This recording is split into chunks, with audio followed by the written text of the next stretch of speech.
अस्सलाम वालेकुम वरहमतुल्लाहि वबरकातुहू mathematics 4024 welcome to maths guru. I hope you all are fine. I am fine too अल्हम्दुलिल्लाह। आप सबको मेरी तरफ से चांद रात मुबारक। अल्लाह ताला से दुआ है कि अल्लाह ताला हम सब के रमज़ान के रोज़े और इबादत कबूल फरमाए, आमीन। और हमें इन नेक अमाल का सिला अपनी शान के मुताबिक अता करे, आमीन सुम्मा आमीन। हमारे स्टूडेंट्स ने काफ़ी मेहनत की है, रमज़ान के महीने में रोज़े भी रखे हैं, तरावी भी पढ़े हैं और इन तमाम कामों के साथ फिर वो प्रैक्टिस भी कर रहे थे, अपनी सीआईएस की प्रिपरेशन भी कर रहे थे, कोचिंग्स भी थे, एक्स्ट्रा क्लासेस भी थी, वर्कशॉप्स भी थी। तो अल्लाह ताला से दुआ है कि अल्लाह ताला इन सब की मेहनत को कामयाब करे, इन सब की मेहनत को कबूल फरमाए और इसका सिला इनको जो है ना वो अच्छे ग्रेड्स की सूरत में अता करे। अल्लाह पाक इन सबको ऐसे ग्रेड्स अता करे जो इनकी एक्सपेक्टेशन से भी बढ़कर अच्छे हों, आमीन सुम्मा आमीन। और अल्लाह ताला सबके साथ जो है ना वो रहम करम का मामला फरमाए, आमीन। अब जिस जिसको अच्छे ग्रेड्स चाहिए ना वो कमेंट में आमीन लिखेगा, ठीक है। और इतने आमीन, इतनी बार आमीन बोलो कि अल्लाह ताला जो है ना वो हमारी ये दुआ कबूल कर ले और हम सब जो है ना वो कामयाब हो जाएं, टीचर्स भी कामयाब हो जाएं और बच्चे भी जो है ना वो अच्छे ग्रेड से कामयाब हो जाएं, सब खुश हो जाएं, आमीन। अच्छा भाई, अब चांद रात को भी देखो सरफरान हाजिर हो गया तुम्हें तंग करने के लिए। तो मैंने सोचा था ईद के दिन भी तुम लोग को इसी तरह तंग करूंगा, लेकिन अभी फ़िलहाल सोच रहा हूँ कि चलो ईद के दिन रहने देता हूँ। तो अभी फ़िलहाल ये चाँद रात स्पेशल है समझो।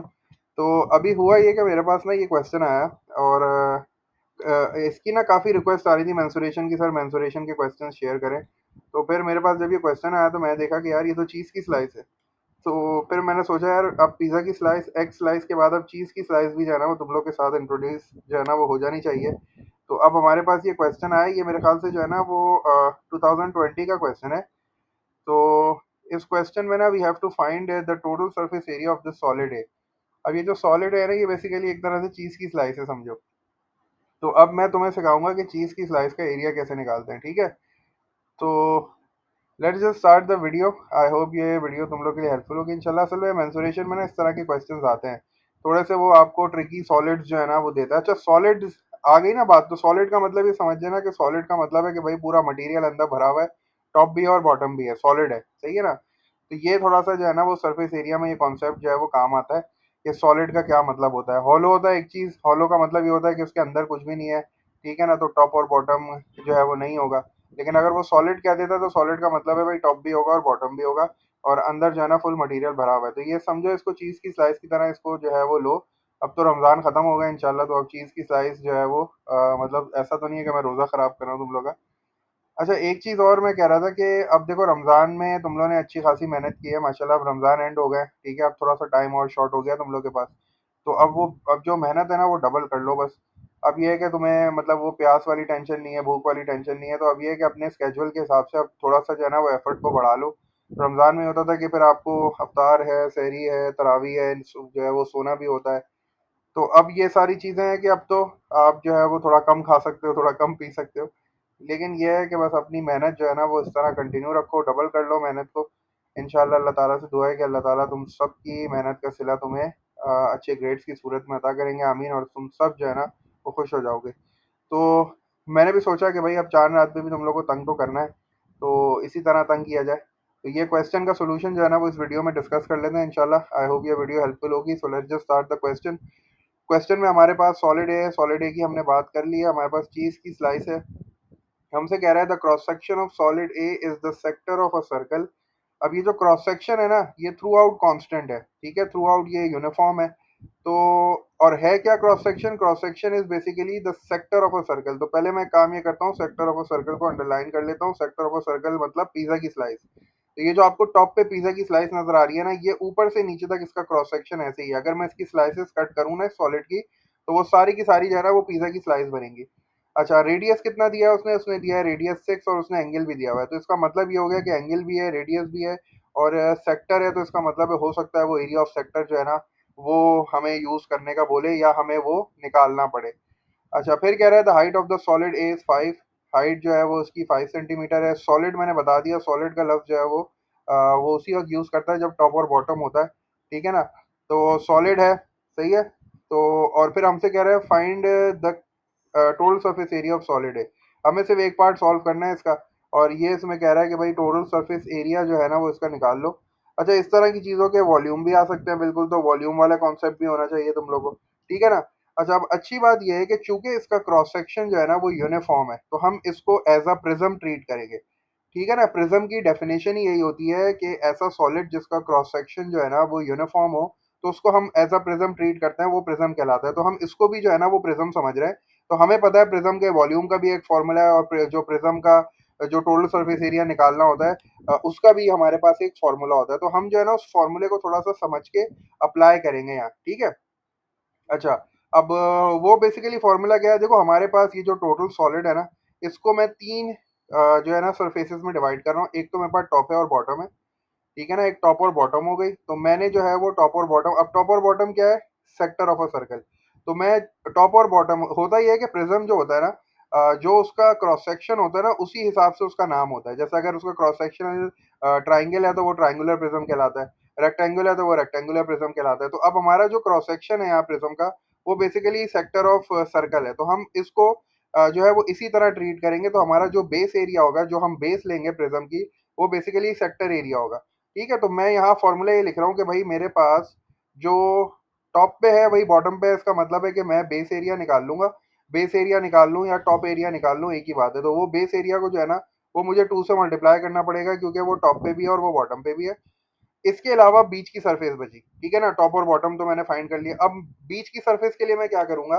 बीच की सरफेस के लिए मैं बेस का पेरीमीटर निकालूंगा और उसको इस हाइट से मल्टीप्लाई कर दूंगा, ठीक है? बेस का पेरीमीटर निकालूंगा और उसको इस हाइट से मल्टीप्लाई कर दूंगा। पेरीमीटर ऑफ बेस में मेरे पास क्या क्या चीज़ है, देखो ये अगर 6 है रेडियस, तो ये वाला भी ऑटोमेटिकली 6 होगा, ठीक है? ये वाला भी 6 होगा, और ये जो है ना ये आर्क लेंथ है, ये आर्क लेंथ है, इसको मैं एस बोल देता हूँ, सही है? ये जो आपको नजर आ रहा है ये आर्क लेंथ है। तो अगर मैं इसका ये बेस का पेरीमीटर निकाल के इसको 5 से मल्टीप्लाई कर दूंगा ना, तो पूरा बीच का जो सरफेस एरिया है ना वो मेरा कवर हो जाएगा। तो मैंने टॉप और बॉटम तो कवर कर ही लिया, और मैं इस तरह जो है ना वो बीच का सरफेस भी कवर कर लूंगा, क्योंकि मैंने पेरीमीटर ऑफ बेस निकाल लिया, ठीक है? और फिर मैंने वो देखा कि यार ये जो पेरीमीटर ऑफ बेस है ये पूरा का पूरा 5 सेंटीमीटर तक स्प्रेड है। तो मैं जब इसको 5 से मल्टीप्लाई करा लूंगा तो बीच का पूरा एरिया कवर हो जाएगा।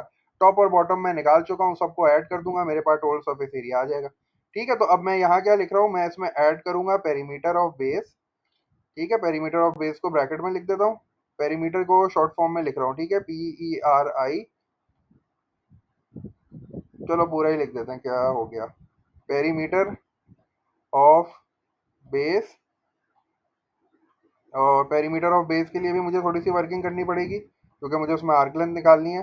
तो पेरीमीटर ऑफ बेस हो गया, और पेरीमीटर ऑफ बेस जब मैं निकाल लूंगा तो वो जो है पूरा का पूरा 5 सेंटीमीटर तक स्प्रेड है ना, तो मैं उसको हाइट से मल्टीप्लाई कर दूंगा। तो ये जो है ना this is the formula for the, ये प्रिज्म का फॉर्मूला है सरफेस एरिया का, पेरीमीटर ऑफ प्रिज्म निकालने का या सरफेस एरिया ऑफ प्रिज्म निकालने का ना, ये फॉर्मूला होता है हमारे पास इस तरह कि 2 टाइम्स बेस एरिया, उसके बाद जो है वो पेरीमीटर ऑफ बेस होती है, और उसको मैं जो है ना थ्रू आउट वो जो उसका क्रॉस सेक्शन होता है ना मैं उससे मल्टीप्लाई कर देता हूँ। तो बस अब मैंने फॉर्मूला जो है वो डिज़ाइन कर लिया है, अब मुझे जो है सिर्फ वर्किंग करनी है। तो मैं वर्किंग जल्दी से स्टार्ट करता हूँ। पहले मैं बेस एरिया फाइंड कर रहा हूँ। तो बेस एरिया फाइंड आउट करने के लिए क्या करना है, मुझे मुझे जो है वो एरिया ऑफ सेक्टर यूज़ करना है।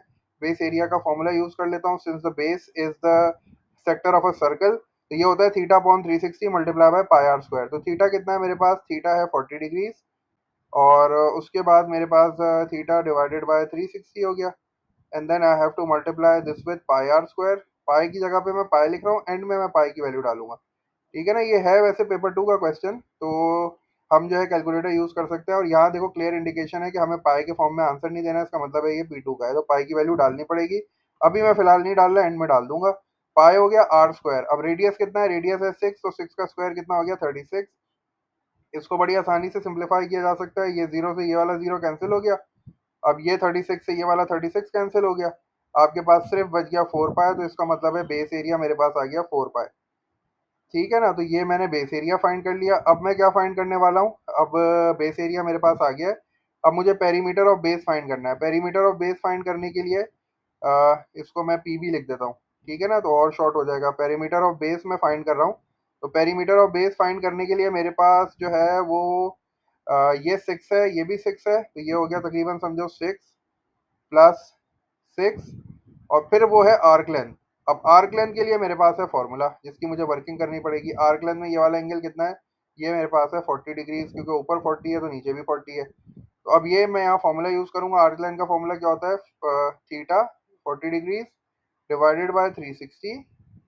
ठीक है, और यहाँ पाई आर स्क्वायर नहीं होता, यहाँ क्या होता है? 2 पाई आर होता है। तो यहाँ मैंने लिखा 2, उसके बाद लिखा पाई। पाई की वैल्यू तो मैं अभी नहीं यूज़ कर रहा हूँ, एंड में यूज़ करूँगा। तो ये आ गया पाई। और what is the radius? The radius is 6, तो ये आ गया 6। सही है। अब मैं इनको जल्दी से जो है वो थोड़ा सा सिंप्लीफाई कर लूँगा, then I will plug the values in my, ये जो मेन फार्मूला मैंने बनाया है इसमें डाल दूंगा। अब ये 6 + 6 तो 12 हो गया। ये पीबी का मतलब हो गया पेरीमीटर ऑफ बेस। सही है। तो पेरीमीटर ऑफ बेस कितना हो गया? 6 + 6 मेरे पास हो गया 12। अच्छा, अब मुझे यहाँ थोड़ी सी सिंप्लीफिकेशन करनी पड़ेगी। मैं जो है वो कलर चेंज करता हूँ, फिर सिंप्लीफाई करूँगा। अच्छा, अब मैंने क्या किया, सबसे पहले जीरो से जीरो कट किया करो। ये वाले जीरो से ये वाला जीरो कट हो गया। ठीक है। अच्छा, उसके बाद क्या हो गया? 2 टाइम्स 1 is 2, और 2 टाइम्स 18 is 36। सही है। अच्छा, फिर आगे चलता हूँ। फिर यहाँ 6 है तो 6 टाइम्स 1 is 6, और ये 6 टाइम्स 3 is 18 हो गया। तो मेरे पास क्या बच गया? 12 में ये हो गया था 6 + 6। ऊपर 4 बच गया, 4 के अलावा पाए है तो ये हो गया 4 पाए। और नीचे मेरे पास क्या बचा हुआ है भाई? नीचे मेरे पास सिर्फ 3 बचा हुआ है, तो ये हो गया 4 पाई अपॉन 3। तो पेरीमीटर ऑफ बेस भी आ गया भाई मेरे पास। अब मुझे कुछ नहीं करना, सिर्फ वैल्यूज डालनी है और मेरा जो है वो रिक्वायर्ड आंसर आ जाएगा। 2 टाइम्स, अच्छा इसको जो है वो टी एस ए लिख लेते हैं, क्योंकि we have to find the total surface area. तो ये टी एस ए हो गया। And the total surface area is equals to 2 times the base area. 2 आ गया, बेस एरिया मैंने फाइंड किया था 4 पाए, तो 2 टाइम्स द बेस एरिया, ये 4 पाए हो गया। और उसके बाद प्लस करना था मुझे पेरीमीटर ऑफ बेस। अब पेरीमीटर ऑफ बेस क्या आ गया?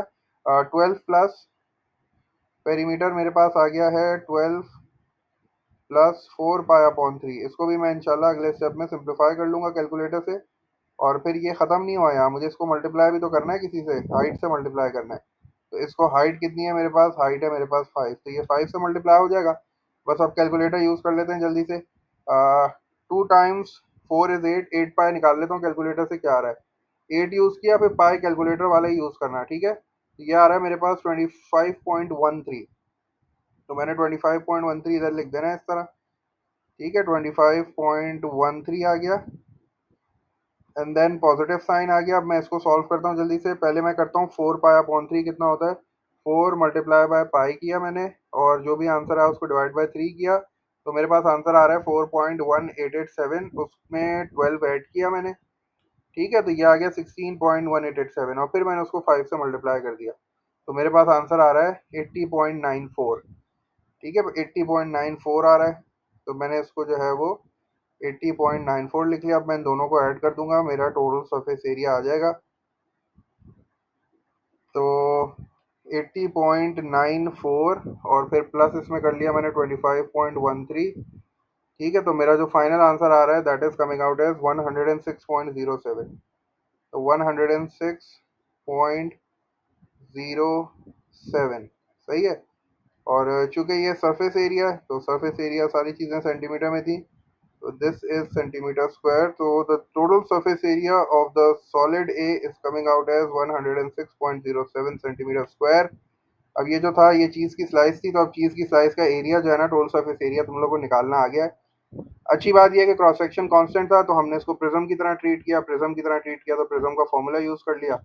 अब प्रिज्म का फॉर्मूला सिर्फ हमने प्लग इन करनी है वैल्यूज़। ठीक है, प्रिज्म के फॉर्मूले में हमारा थोड़ा सा सेक्टर एरिया भी रिवाइज हो गया, और फिर जो है वो आर्क लेंथ वाली भी चीज़ रिवाइज हो गई। तो आई होप ये वीडियो तुम लोग के लिए हेल्पफुल होगी इंशाल्लाह। अच्छा सा क्वेश्चन था, इंटरेस्टिंग था ना। तो अब यह है कि ऐसी चीज़ें अगर पेपर में आती हैं तो बच्चे घबरा जाते हैं, और फिर वो कहते हैं कि सर ये चीज़ मुश्किल थी। वैसे अगर वो सुकून से बैठ के सोचे तो ये क्वेश्चन हो सकता है, लेकिन अच्छा है। अब ये वीडियो देख लोगे तो इस तरह के क्वेश्चंस भी तुम लोग के जहन में रहेंगे कि यार अगर ऐसा क्वेश्चन आ गया इंशाल्लाह तो क्या ट्रिक उसमें यूज़ करनी है। तो बस अभी चांद रात स्पेशल में यही रखते हैं इंशाल्लाह। फिर मैं देखता हूँ, अगर ईद पे तंग करने का मूड हुआ तो हाजिर हो जाऊँगा। बाकी दुआओं में याद रखना, अपने लिए भी दुआ करना है इंशाल्लाह, और इसी तरह मेहनत करते रहो। All the best. बाकी अल्लाह पे भरोसा रखो, इंशाल्लाह मेहनत का भरपूर सिला मिलेगा। दुआओं में हमें भी याद रखो और अपने लिए भी करते रहो। और मैथ्स गुरु को सब्सक्राइब भी करो, लाइक भी करो, और stay tune to maths Guru for some more videos. Until then take care, अल्लाह हाफिज़।